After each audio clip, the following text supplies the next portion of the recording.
నాన్న, వాడు అనుకున్నది సాధించేదాకా నిద్రపోవడం, నీ కష్ట జీతంతో మినిస్టర్ కావాలని ప్రయత్నిస్తున్నాడు.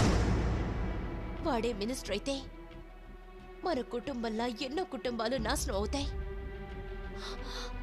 వాడింక బతకూడదు. ఎస్, వాడు బతకూడదు.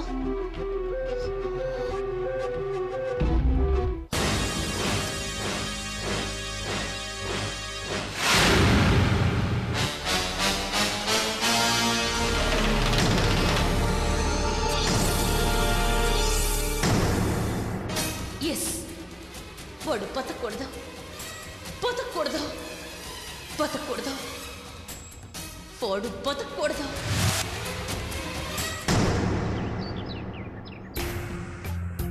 ప్రియా,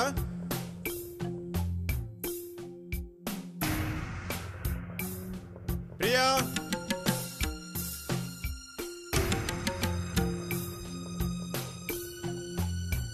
ప్రియా,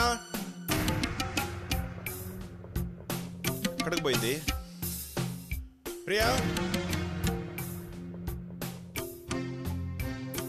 ప్రియా, ప్రియా, పైన లేదు కింద లేదే. మహా, ఉసే మహా. ఓ, బామ్మ మహాలిద్దరు గుడికెళ్ళారు కదా, మర్చిపోయాను. ప్రియా, ప్రియా, ప్రియా, ప్రియా, ఎక్కడికి పోయింది? ప్రియా, ఛీ, ప్రియా. అన్నా, నువ్వు ఇంట్లో నుంచి రోడ్డు మీదకి వస్తూ ప్రియా ప్రియా అని అరుస్తూ ఉంటే ఆ అనార్కలి కోసం సలీం అరుస్తున్నట్టు అనిపిస్తోంది. భలేగా పిలుస్తున్నావు అన్నా. కంటిన్యూ అన్నా, కంటిన్యూ. ప్రియా అన్నా, ప్రియ కనపట్లేదురా. భలే వాడివన్నా. షాపింగ్ ఏమైనా వెళ్ళిందేమో. నీ పిండాకోడు దాని పేరు మీద 2 కోట్ల ఇన్సూరెన్స్ తెచ్చుకుందిరా. అయితే మాత్రం ఏంటన్నా, నువ్వు చనిపోతేనేగా ఆవిడకి 2 కోట్లు ఇన్సూరెన్స్ డబ్బు వచ్చేది.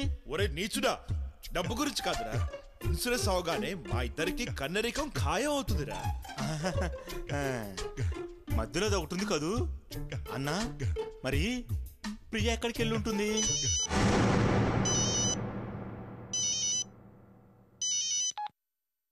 హలో మొద్దు కృష్ణ, నేను ప్రియని. ప్రియా, నువ్వేనా? ఎక్కడున్నావు? అసలు ఎక్కడికి వెళ్ళావు? కంగారు పడ్డావా కామరాజా? ఇదిగో కామరాజు దోమరాజు అని నువ్వు నన్నేం పొగడక్కర్లేదు. ఎక్కడికి వెళ్ళావు? అంత కంగారేలరా మన్మదా. నా భాషతో నన్నే ఎక్కిరిస్తావా? చూడు ప్రియా, నువ్వు పెద్ద మోసగత్తవని ఇప్పుడే అర్థమైంది. చచ్చా, నేను నిన్ను మోసం చేస్తే నాకు పుట్టగతులుండవు. నా కోసం ఎన్ని పాటలు పడ్డావు. నిన్ను మోసం చేయను మన్మదా. మరి ఎక్కడికి వెళ్ళావు? ఎందుకు వెళ్ళావు? మా తాగుబోతు తాత ఎక్కడికో పోయాడు. నాకు తోడుగా ఎవరున్నారు? అరే, నేను ఉన్నాను ప్రియా. ఉన్నావు. ఇక నుంచి మనం సంసారం చేయబోతున్నాం. రేపు పిల్ల పాప పుడితే నా తరఫున ఓ మనిషి కావాలా అక్కర్లేదా? కావాలి ప్రియా, కావాలి. అందుకే తోడు కోసం మా ఊరు వెళ్ళాను. నేను నమ్మను ప్రియా. ఎప్పుడో పుట్టబోయే బిడ్డ కోసం ఇప్పుడే తోడెందుకు? అదే మరి, నా పనులు చూసుకోవడానికి మన ఇద్దరికి సేవలు చేయడానికి ఓ సొంత మనిషి కావాలా వద్దా? సరే, కావాలి. ఎక్కడున్నాడో చెప్పు, నేనే వచ్చి తీసుకొస్తాను. అక్కర్లేదు, నేనే వస్తాగా. 2 రోజులు ఓపిక పట్టు. 2 రోజులు రాకపోతే నేను ఆమరణ నిరాహార దీక్ష చేస్తాను ప్రియా. అంతదాకా రాణిస్తారా? వస్తాగా. బాయ్. బాయ్ ప్రియా, రావాలి మరి. అన్నా, ఎవరన్నా ఫోన్లో? హెరా, మొత్తం అంతా విని అన్నా ఎవరన్నా ఫోన్లో అని అడుగుతారా? ప్రియే కదా, ఏమంది? ఏదైనా కొత్త గిరాకి తగిలింది అందుకే వెళ్ళిపోయానని చెప్పిందా? యాదావా. రై, ప్రియ మహాపతివ్రతరా. నన్ను తప్ప ఇంకెవరిని వరించదు, వరించబోదు. అన్నా, మరి పతివ్రత అయితే ఇంట్లో పడి తింటమే గాని నిన్నెప్పుడైనా తాకనిచ్చిందా? అందుకేరా ప్రియ పతివ్రత అనేది. ఇక చూడరా, ఈసారి నాతో సంసారం చేస్తే సరే సరి, లేకపోతే లేకపోతే రేప్ చేసి పారేస్తా.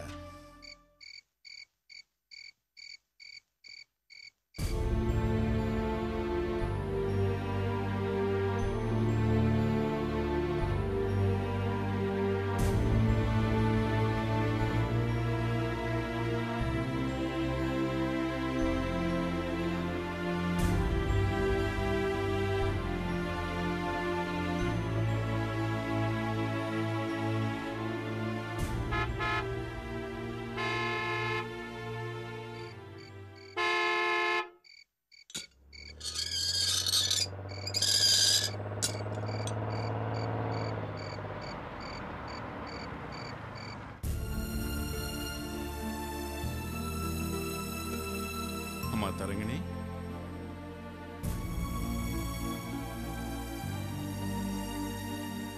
కార్తీక్ ఎలా ఉందమ్మా?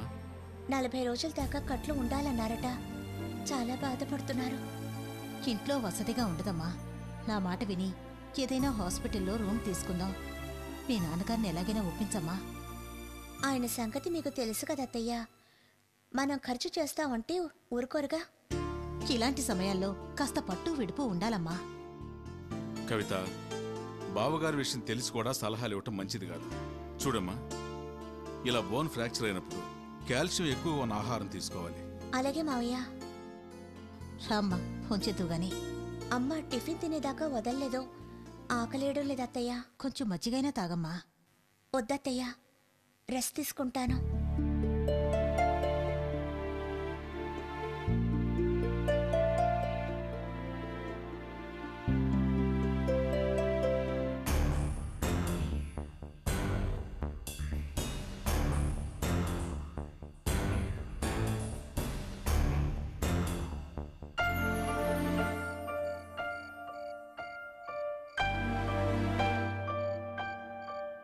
దుర్గారావు, పిల్లరా.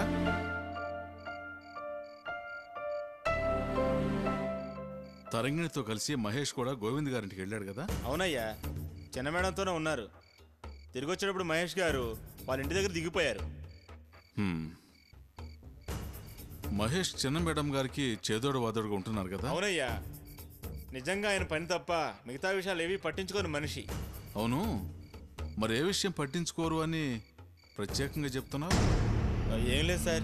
చూడు తరంగిణి, ఇంటి విషయాలు బయట వారికి చెప్పొద్దన్నదే గాని, బయట వాళ్ళు మన గురించి అనే మాటలు గాని, అనుకుంటున్న మాటలు గాని మన ఇంటి వాళ్ళకి చెప్పొద్దనలేదుగా? అనలేదు సార్. చూడు దుర్గారావు, నువ్వు ఈ ఇంటికి నమ్మకమైన మనిషివి. నువ్వు బయట ఏది విన్నా మేము ఏదో అనుకుంటామని చెప్పకుండా ఉండకూడదు. ఎవరైనా మమ్మల్ని పొగిడితే చెప్పక్కర్లేదు, కానీ మా మీద విమర్శ లాంటిది వింటే చెప్పాలి. అది మంచి విమర్శ అయితే మేము మారటానికి పనికొస్తుంది. చెడు విమర్శ అయితే అలాంటి వారి మీద ఒక కన్నేసి ఉంచడానికి పనికొస్తుంది. మీరు ఇంతగా చెప్పిన తర్వాత నాకు ధైర్యం వచ్చింది సార్. మన స్టాఫ్లో కొందరు తరంగిణి గారు మహేష్ గారు కలిసి పని చేయడం, అప్పుడప్పుడు కలిసి ఎక్కడికైనా వెళ్ళడం, పని రీత్యా క్లోజ్గా ఉండడం చూసి కొంతమంది తప్పుగా అర్థం చేసుకుంటున్నారు సార్. తప్పుగా అంటే? అది చిన్నమ్మ గారు మహేష్ గారు ఇద్దరూ వయసులో ఉన్నవాళ్ళు వీరిద్దరి మధ్య ఏదో జరుగుతుందని గుసగుసలాడుకుంటున్నారయ్యా. అయ్యా, అవన్నీ పాపం మాటలు. నోటికి అద్దరుపు లేని, ఏమీ ఊసిపోలేని వాళ్ళు మాట్లాడుకునేవి. చిన్నమ్మ గారు దేవతయ్యా. సరే, ఈ సంగతి నాకు చెప్పానన్న సంగతి కూడా మర్చిపో. అలాగే అయ్యా.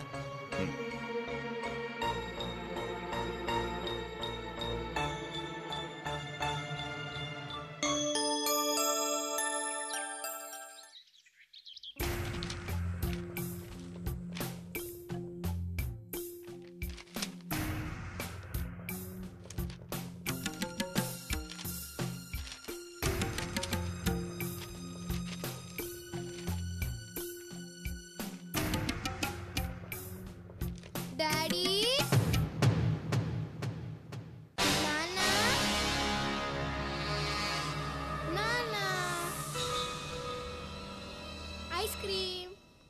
హేరా నీకు ఐస్ క్రీమ్ కావాలా? అమ్మంటే మహాన్ చూపిస్తావు, నానంటే నన్ను చూపిస్తావు. ఈ అబ్బెవడ్రా? ఎవడ్రా? చెప్పు చెప్పు చెప్పు చెప్పు చెప్పు చెప్పు చెప్పు చెప్పు చెప్పురా చెప్పు. ఎవరా ఎవరా నీ అబ్బా? చెప్పురా చెప్పు చెప్పురా ఏదో చెప్పు చెప్పు చెప్పు చెప్పురా చెప్పు చెప్పురా చెప్పు. ఏమండి? ఆపండి ఆపండి. అన్నా వాణ్ణి కొట్టి చంపేయాలనేగా నీ ఉద్దేశం? నేను బ్రతికుండగా వాడిని చావనివ్వను. నువ్వేంట్రా బొడ్డనాగు? నిన్ను వాడిని చంపేస్తా.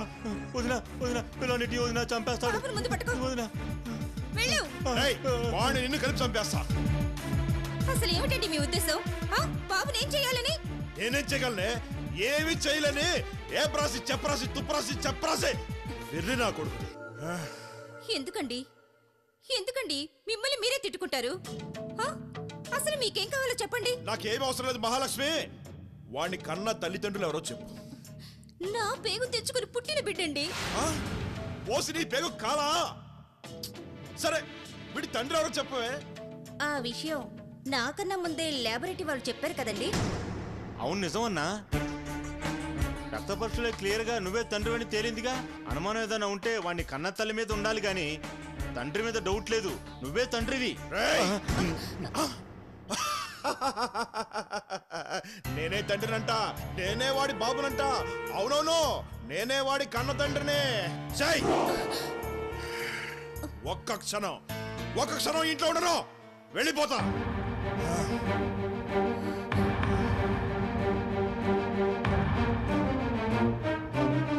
బాబు నసీం, మీ అన్నగారికి మతి చెల్లించినట్టుంది.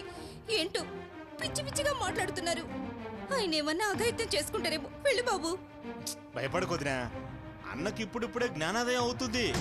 ఇట్లాంటప్పుడు చిన్నపాటి పిచ్చి చేష్టలు చేస్తూ ఉంటాడు. ఇవాళ రేపో నా బిడ్డ నా బాబు అని బాబుని కౌలించుకుంటాడు. నాది గ్యారంటీ.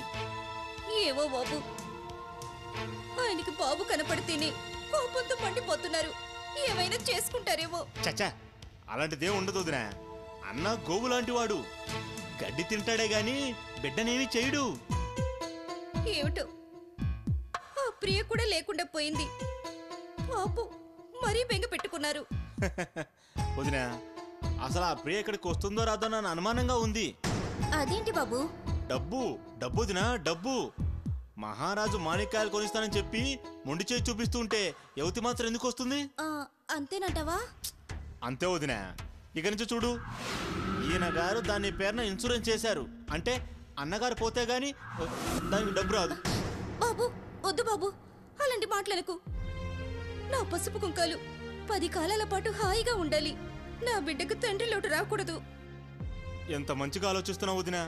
ఇంత మంచి భార్య, ముద్దులకే బాబు ఉండగా అన్నయ్యకి అనుమానాలేంటో అర్థం కావడం లేదు. ఏం చేస్తాం? మీ అన్నయ్యకు శని 7 ఉన్నాడు. 7 కాదే, నట్టింట్లో ఉన్నాడు. ఆ బొడ్డనాగుడు రూపంలో ఉన్నాడు. చిచ్చే, ఇంటికంటే ప్రసారనాయి. అన్నా నేను వస్తున్నా. ఏమండి, వచ్చేటప్పుడు బాబుకు 4 ఐస్ క్రీములు పట్టండి.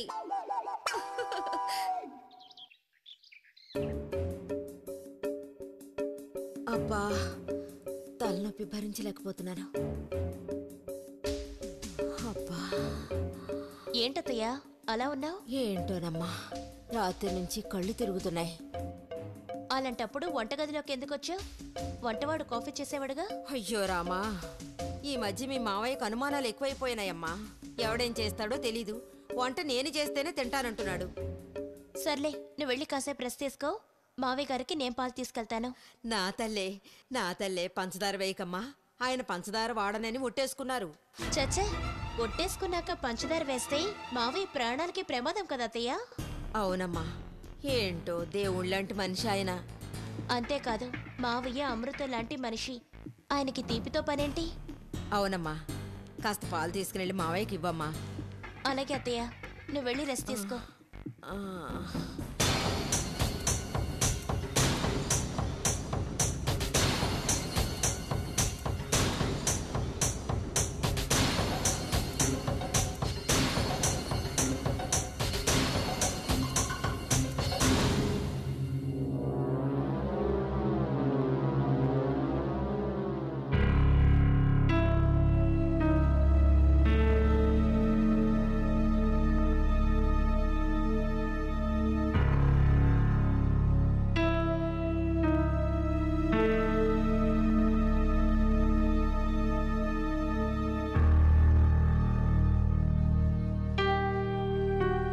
బంధువులకు కోట్ల విలువ చేసే అసైన్ ల్యాండ్ దారాదత్తం. ఎకరం 20 కోట్లు చేసే భూమిని 2300 అమ్మిన వైనం. ఆహా, ఇది మన కాన్ఫిడెన్స్ అయితే ఎంత బాగుండేది.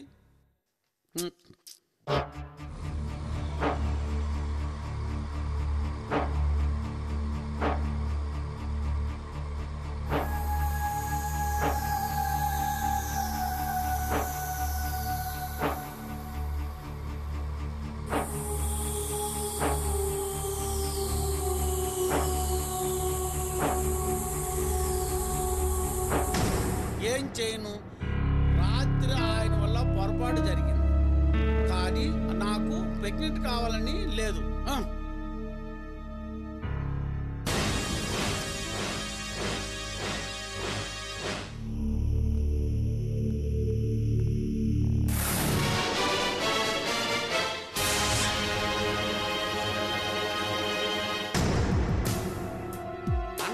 రోడ్లో టాటా సుమోని అడ్డగించి పట్టుకుంటే 3 బస్తాలు నీ రోజులు.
మావయ్య, పాలు. అదేంటమ్మా నువ్వు తెచ్చావు? మీ అత్తయ్యది? అత్తయ్యకి పాపం కళ్ళు తిరుగుతున్నాయట. కళ్ళు తిరుగుతున్నాయా? వాంతి కూడా చేసుకుంటుందా? లేదే. అయినా ఎందుకని అడిగారు? ఏమి లేదమ్మా, రాత్రి వద్దంటే వినకుండగా ఆ బజార్లో ఏగల వాళ్ళ బెల్ల బజ్జీలే తెప్పించుకుని తిన్నది, అందుకు అడిగాను. పాలు తీసుకోండి మావయ్య.